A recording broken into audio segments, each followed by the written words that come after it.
What's up, guys? It's your girl Kaya Trades, and if you've been struggling with consistency in your trading, watch this trade breakdown because the entry wasn't my lesson, but my discipline was. So let's go ahead and hit the charts and get into this video.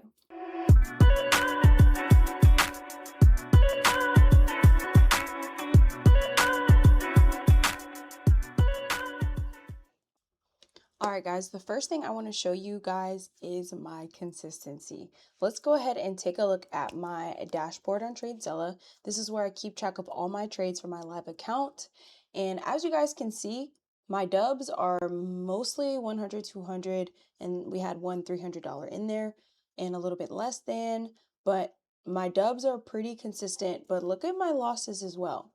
Okay, under $100, under 150, under 150, under 100, a little bit over 150, but not too much. 150, 150, 150, 150. Okay, so I really want you guys to even just start off taking the time to understand how important consistency is when it comes to trading. If I am consistently risking a certain amount and I'm consistently, maybe missing some of those trades, but I hit quite a few of those trades as well. I think I'm half and half right now.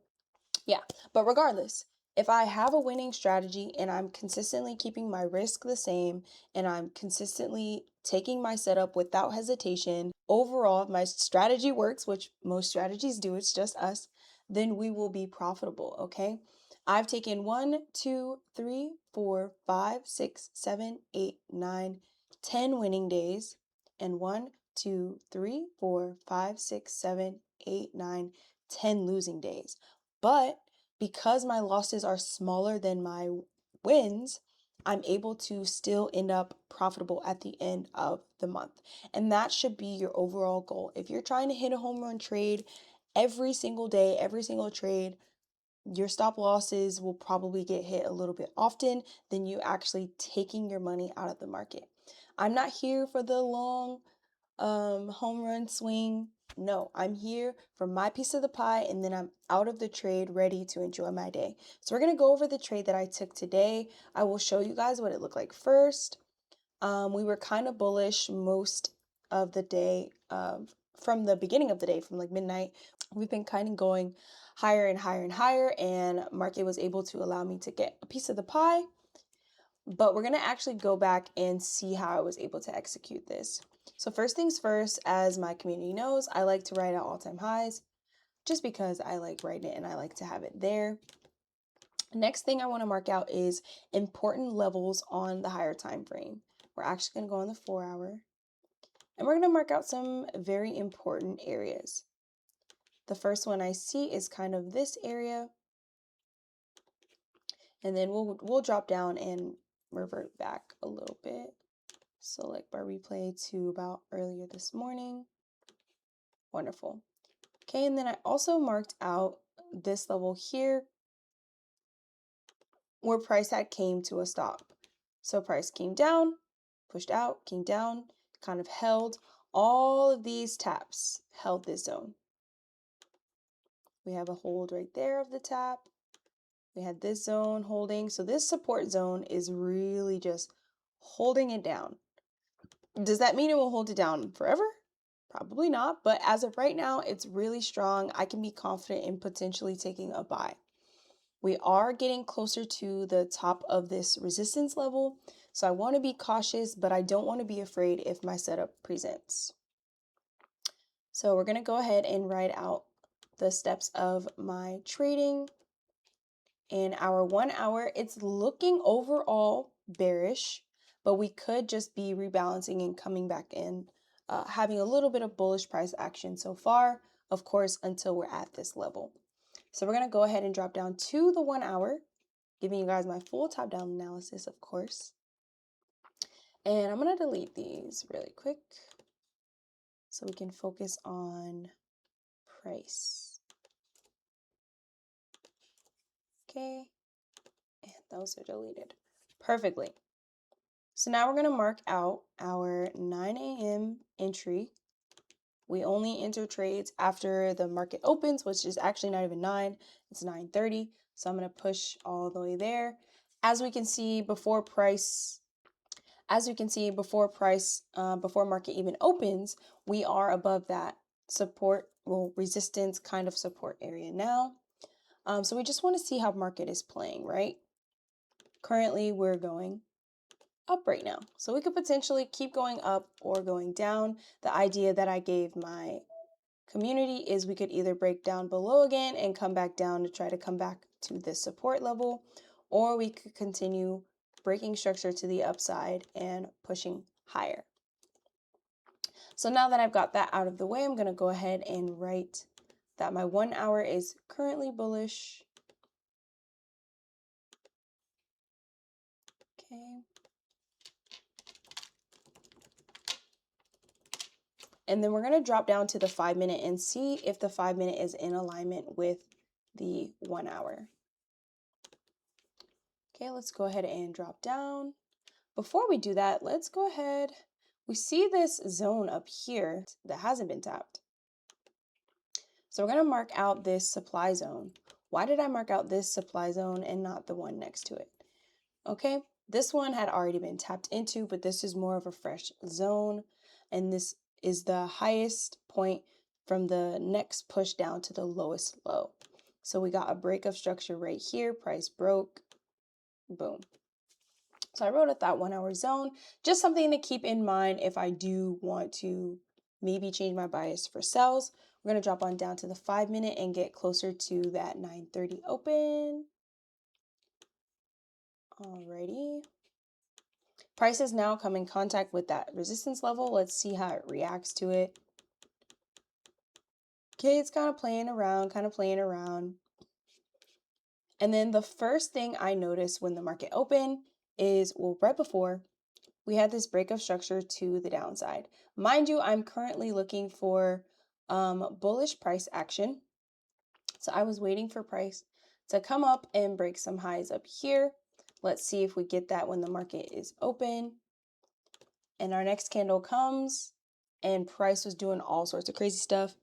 Wicked way down and came all the way back up. And then I decided, okay, let's look left. What do we see that we might have missed while we're doing our top-down analysis? And guys, clear as day where the market just stopped, we had a break of structure here and a demand zone on the 5 minute. I like my 5 minutes orange and my 1 hour's purple. So we have a tap of this zone. Boom, already. We already have the break of structure in the top of the zone. I did not write this out, but let's write it out. I don't know why I don't lock that, guys. I'll lock it this time. Here we go, anchor. So the 1 hour we said was currently bullish. The 5 minute, if we're breaking structures to the upside, if we're making higher highs, we can clearly see that this market is also going up, going higher. So we're going to write 5 minutes bullish as well. Okay, and they're in alignment, so I'm confident in looking for a buy. We already had the break of structure here around 1:35 in the morning, 1:40 in the morning. We'll write that just for the sake of the zone that we're using. But actually, I'm not going to write it because, y'all, check this out. Who on earth do I think I am to take a 209 point stop loss? Because I enter on the break of candle entry. I'm not taking a 209 point stop loss. So I'm going to delete that, not write my break of structure yet. But because this stop loss would be so big, I'm going to drop down to my 1 minute time frame. Okay, and so now what do we see now that we're up close? We can see that there was another just break of structure here. So I'm going to go ahead and write out a zone. Again, the stop loss will be really, really big. So I just wrote my stop loss out to this low. And now we can officially write our break of structure, and that would be at 9:34.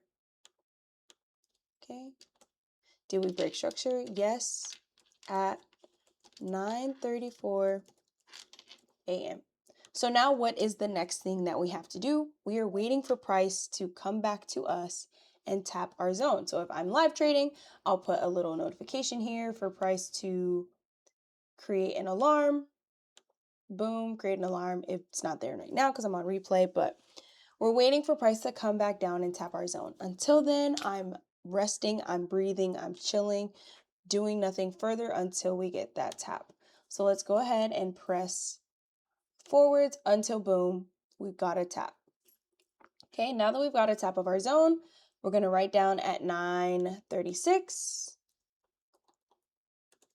Yes, at 9:36 a.m., we were able to get a tap of our zone. So once we get a tap, what are we looking for next? Which is a break of candle entry. I'm waiting for price to come back above this high of this candle for me to enter a buy. Did that next candle do that? No. So now I'm waiting for price to come and break this high. So I marked out the low of this candle and the high of this candle in order for me to look for the 1 to 2. We're going to see if price did that on the next candle. If not, then we'll adjust and do rinse and repeat this same process. So we're looking at our 1 to 2. Let's see. The next candle comes and makes a lower low. So we're going to adjust these. We're going to bring this down and adjust. So now, same process. I'm waiting for a break of candle. I'm not going to get in this trade early. My preference is a break of candle. That's the safest way and the best confirmation for me to enter a trade. You can enter the trade as soon as it hits the zone. Me personally, I'm not doing that because let's see how big the stop loss is. 81. It's not that bad, but still not for me. So I'm waiting I'm waiting for the next candle to break. Let's see if we can get that. If not, we'll adjust again. We'll just keep on adjusting until either we get the break of candle or the zone fails and we get a closure below it. So let's see. The next candle, boom, I'm already in this trade. This is when I post my trade to my community. We got the break of candle at 9:39. Here we go. So we're going to type that at the top as well to make sure we're all on the same page. At 9:39 a.m., we got the break of candle entry. In this next step for me, the only step I have next, the only way I'll put my hands back on the mouse is if we get a break, is if we get to the 1 to 1. Once we get to the 1 to 1, I will move my stop loss from the original to my break even. Okay, let's see if we can go ahead and get that. Price came down a little bit. We had a little bit of drawdown and then boom, price shot all the way up to the 1 to 1. So I'm going to now move my stop loss to break even. I put it just a couple of points above. Boom, we have our break even. And now all I'm doing is waiting for price to come either closer to my TP2 or all the way there. If we can get close to TP2 and break this high, I'll move my stop loss to the 1 to 1 to secure more profits. But let's see if we can get that to happen. Okay, price is kind of playing around a little bit. I'm still not touching anything because I'm already in a risk-free trade. All right, we're getting a little bit closer. I want to see it break these most recent highs before I move my stop loss, like really, really close to TP2, giving it some room to breathe. Okay, we didn't quite tap it. We're like kind of right there, but I don't want to move too soon. And sure enough, as we got closer to here, to the TP2, I moved my stop loss to 1 to 1 and price beautifully smashed my TP2. I went over this again with my trading community and why we took this trade. My trading community is not a signals group, but it's more of a teaching group. So I want my students to know how to trade without me, just in case let's say I don't show up one day and I don't want to trade one day. Okay, what are you going to do? You need to have the skills in place to trade. And one of the main things that we use today, which is our discipline, following our rules without hesitation, is our daily note. Okay, discipline plus patience equals freedom. We did not rush this trade. We were not antsy. We were not like, oh my gosh, let me hurry up and catch the trades to the downside. No, we waited for price to show us what it wanted to do. We were patient for price to come back and tap us in. We were patient for the break of candle for our entry, and we were patient to let our trade play out. Once we hit the 1 to 1, then we started adjusting our stop loss, protecting our profits, protecting our balance in our account. And as we continue to move higher, we then adjusted as well. So Moral of the story is, if you're struggling with inconsistency, number one, you want to have a consistent stop loss. Okay, we saw on my dashboard for TradeZella, all of my stops were under $150, if not $150, $160. But I kept my losses small and consistent. A consistent stop loss is a consistent profit target. And $250 a day will keep the 9 to 5 away. $200 a day will keep the 9 to 5 away. $100 a day, $150 a day will keep the 9 to 5 away. Okay? So our consistency is, one, following our rules, being disciplined, trading this without hesitation. And number two is being patient enough to wait for our setup. You hear all the time you have to have an edge when it comes to trading. Your edge is your ability to follow your rules. If you do not have rules, I do have a set of rules that work. You can click the link in the description box to trade with me. I trade Monday through Friday with my community. We also have Q&As on Wednesday nights. That's a time for you guys to ask questions to me, have me look over your trades to review them and to get you started off to get your trading to the next level. So if you want to join me, go ahead and click that link in the description and I will see you in my group chat. Hope you guys enjoyed this video. Someone did comment they want to see the minor breakup structure. When that happens and we take that setup, I will get you guys a video on how I execute my minor breakup structure trades. I hope you guys enjoyed this. I will see you in the next one.